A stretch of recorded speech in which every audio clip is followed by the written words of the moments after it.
কখনো কোনো মানুষকে হেয় করে ডাকবেন না।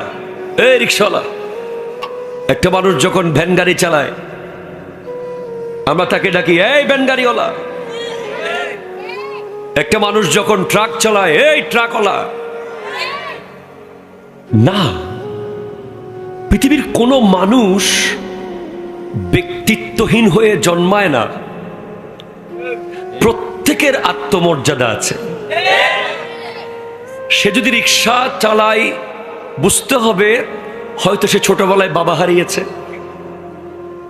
অথবা সে লেখাপড়া করার সুযোগ পায়নি, অথবা তার অ্যাবিলিটি ছিল না, অথবা তার ব্রেন অতটুকু কাজ করে নাই, সে লেখাপড়া থেকে ছুত হয়ে গেছে। কিন্তু সে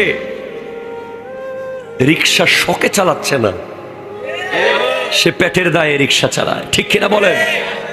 আপনার কাছে তার ইজ্জত না থাকতে পারে,